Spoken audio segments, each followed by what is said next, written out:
Been kind of shedding on this thing, and it's pretty hip.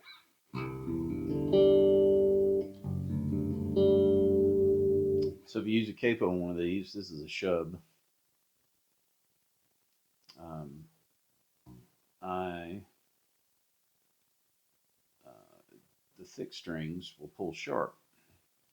You'll have enough force for the treble strings, but then the you know the, you can dial it in with a shove a little less. But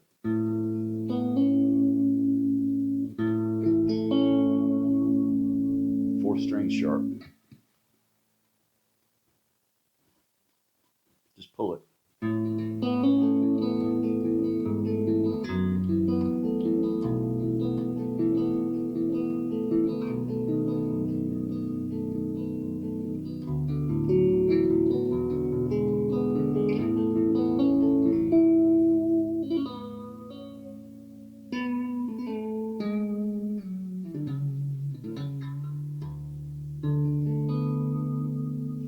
So yeah, you can turn your tuner on and kind of pull this. Yeah, this thing's cool. So if you want to play, I've got a couple baritone guitars, but the cool thing is you can use a bass six as a bass, and you can put the capo on the seventh fret, and now you got a baritone guitar.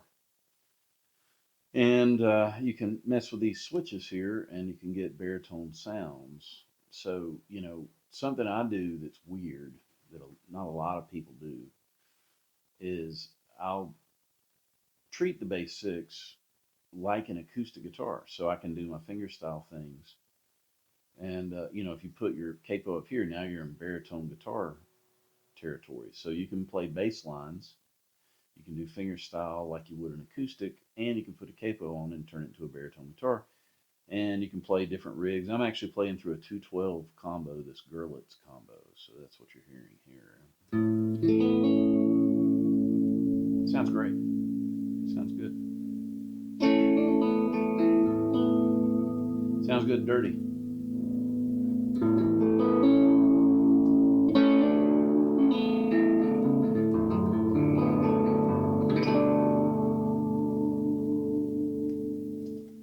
But it's cool just to be clean. But, it's and usually when you have that capo on and you pull a string sharp, that's just because of the capo it was sharp. If you take the capo off, the string will rest back to its where it was. So that's cool.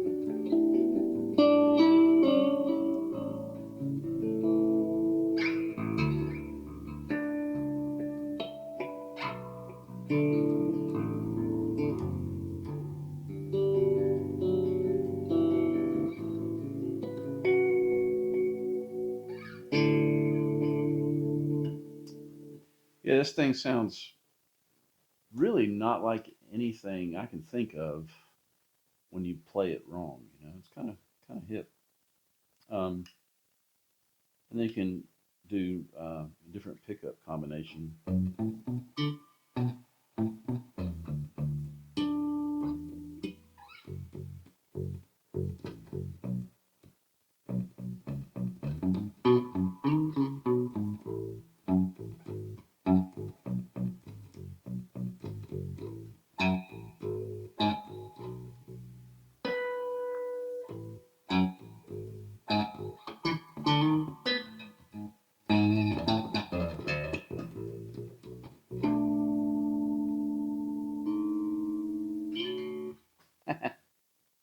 Yeah, those are fun.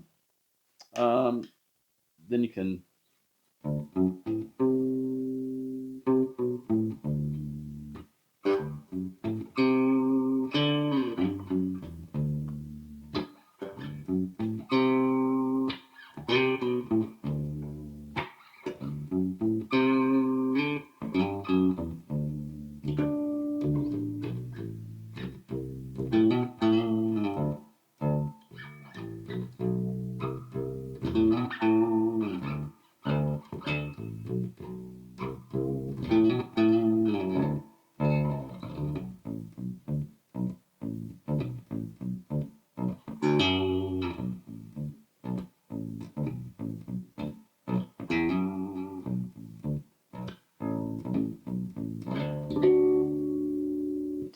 Yeah, it does all the things. But let's see. I think I like this sound the best. It's the middle and the bridge. So you can put a capo on here.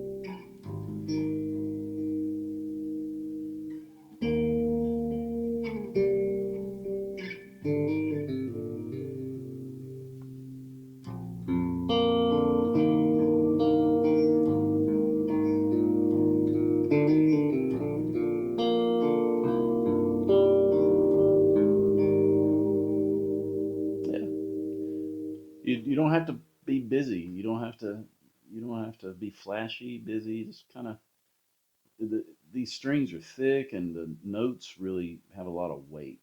So you just it's kind of a vibe machine, especially add some delay, you know. And I can I can add a little bit more reverb.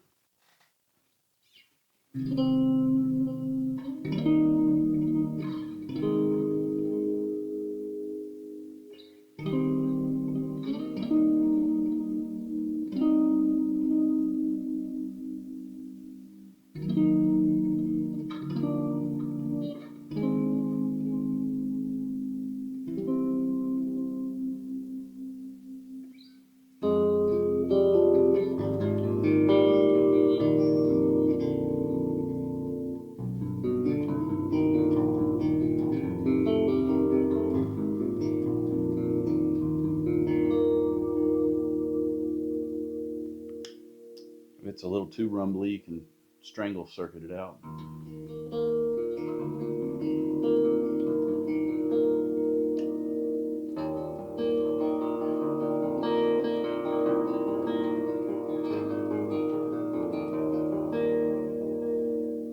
So that gets you more into baritone guitar territory. So if you were playing,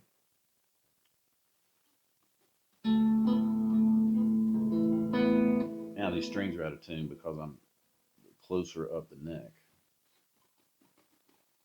and I got a little relief dialed in.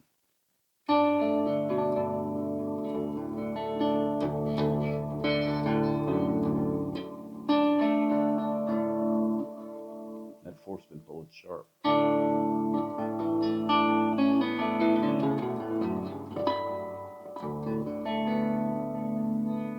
So that way you take some of the rumbly stuff out just by doing the strangle switch. But you can also do that just with a middle pickup. Now it's louder, obviously.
That's fun.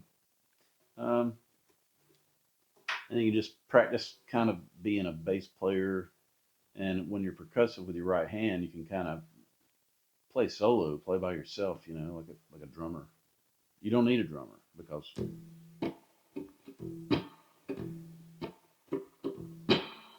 take a little reverb off.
Mm. Yeah, these things are just kind of fun to, you know, see what you can get away with on thicker strings. And pretty much it's a different type of playing experience because um, the strings have a lot of power in them. They're super thick. So your muting game really has to take on a new level of awareness. And depending on where you pick, um, the timbre of the string is different because it makes a huge difference. Like a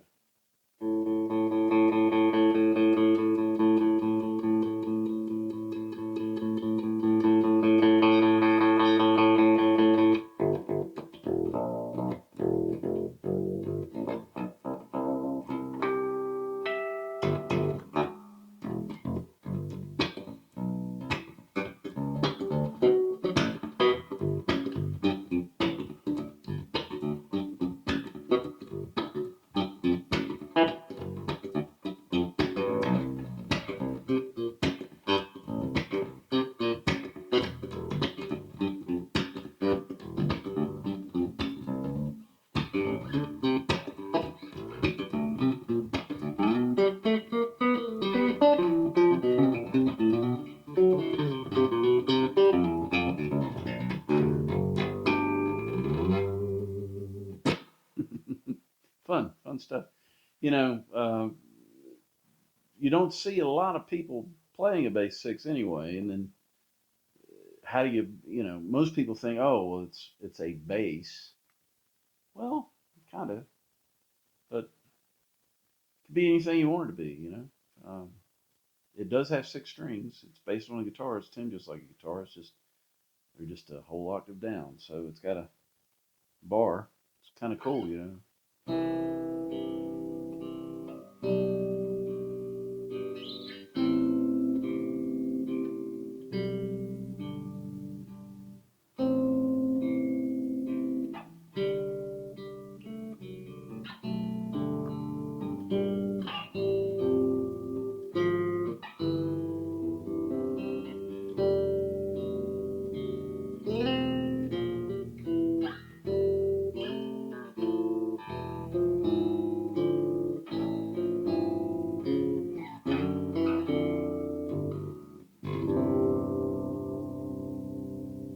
Chet Atkins, Waltz for the Lonely.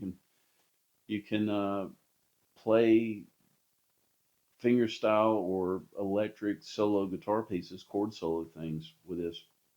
So if you think about doing that, there's a couple of things you can consider. These are round wound strings, so they have more treble bite, and they're a little noisy. So you got to take that into consideration. I actually have contemplated getting another bass six and putting flat wounds on that for a totally different vibe because I have a jazz master with flats. So I've got, a jazz master and a jaguar with rounds, a jaguar. I'm sorry, I got a jazz master and jaguar with rounds. I got a jazz master with flats, and I got a jazz master that's set up as a baritone, 17 to 64. So it might be cool to, you know, get a get another bass six and set it up for flats because that's a totally different thing. The feel is different, more tension, and the strings are rounder sounding, even though it's a flat wound string. They're warmer, rounder, less attack. Um, it doesn't have a bright snap uh, where it stays bright. It's got a ping, not a snap so much. Kind of hard to explain, but yeah,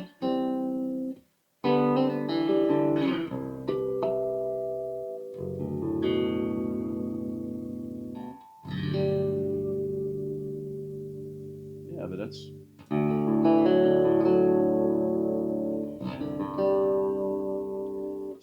I don't know. It's kind of fun to play something that there's not as many people that have innovated on the bass six. There are people, but when you think of how many people have innovated on the electric guitar, well, there's a lot. There's the Rickenbacker was the frying pan, right? First one. Then you get Les Paul. Paul Bigsby actually had a lot to do with the electric guitar innovation. Then Les Paul, Leo Fender. Leo figured out how to make them fast and less labor.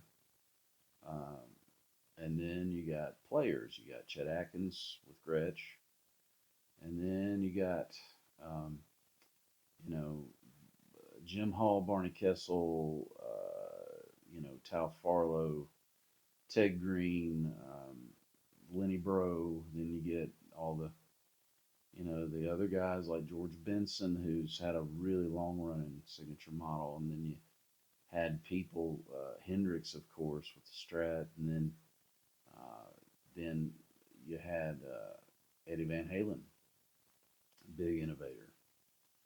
Brad Gillis, innovator as far as first to put wireless in his actual guitar from Night Ranger, and played with Ozzy there for a minute.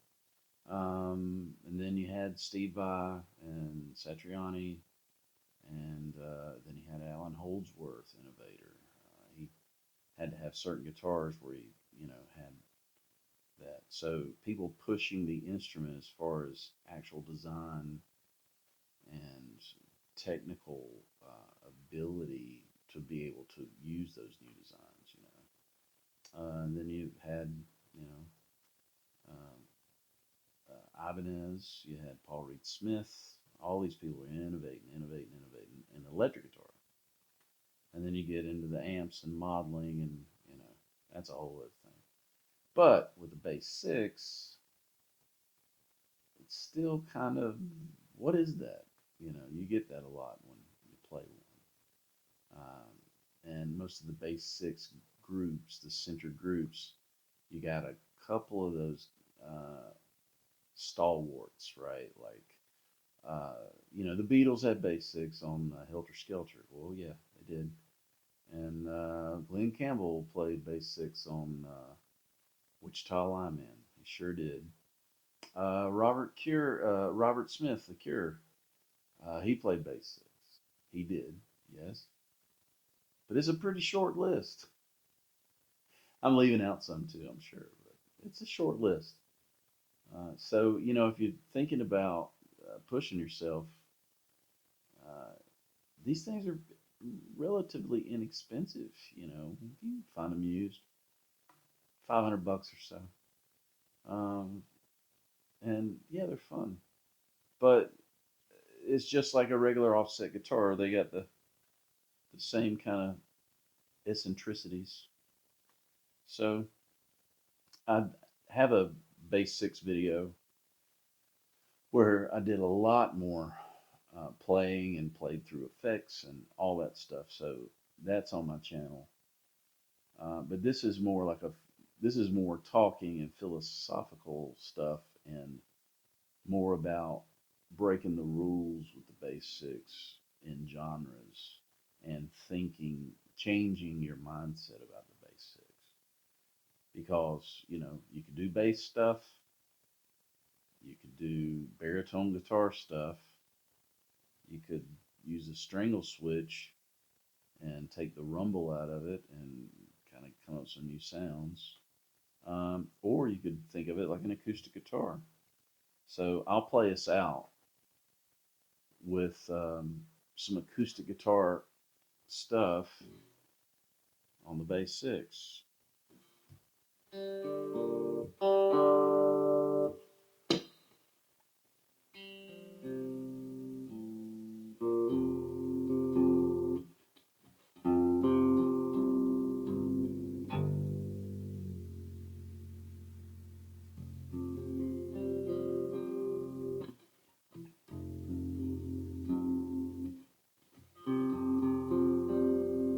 All right, I got it close. Let me tune it now with the tuner.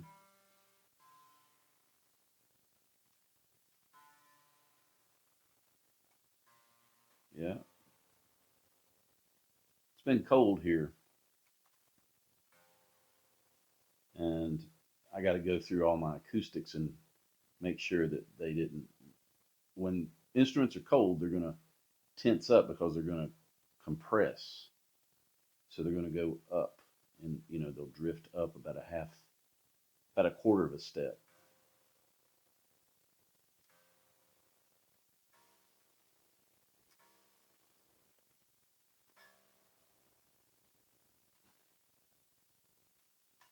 So I took this tremolo arm out and hit it with a hammer and put it back in, and now it's quiet, super quiet. It was clicking, it was driving me nuts. That's the hammer trick. You can go to Mike Adams, the Pusheen YouTube channel, and he talks about the hammer trick.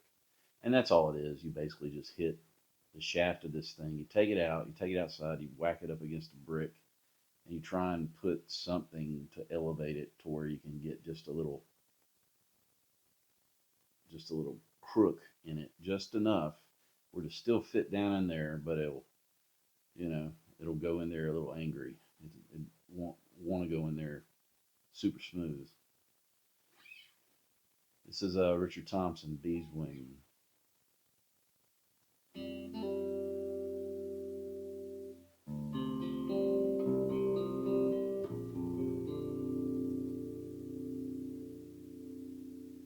I'm confusing that with the. There we go.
That's some cool stuff, man. It's wild to play on the bass six, and you got to change the way you play it a little bit. You gotta. It's not like you can hit notes and let it ring through like an acoustic guitar, because these thicker notes got a lot more energy in them. They're gonna muddy up your upper voicings, so you got to mitigate that. Now, here's a really cool. The middle section of this is Uilleann pipes. I think I'm pronouncing that right. Starts with a U. Uh, Maybe it's Ilian. Not sure. Tell me in the comments, all you Scots folks. But it's pipes and uh, probably guitar, and there's probably another string or two. There's at least at least two different kinds of maybe there's a whistle in there as well. So man, it's arranged so beautifully. It's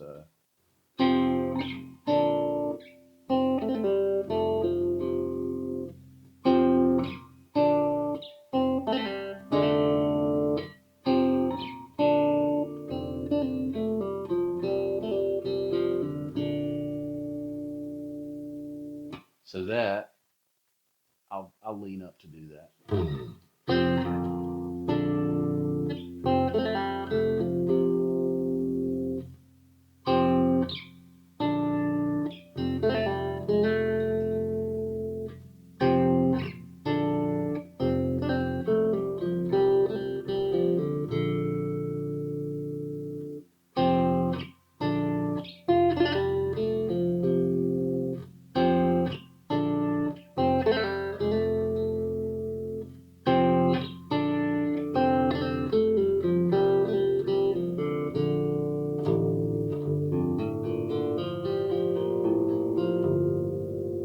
That's a really cool chord.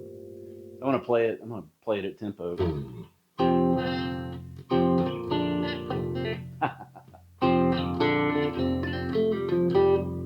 uh,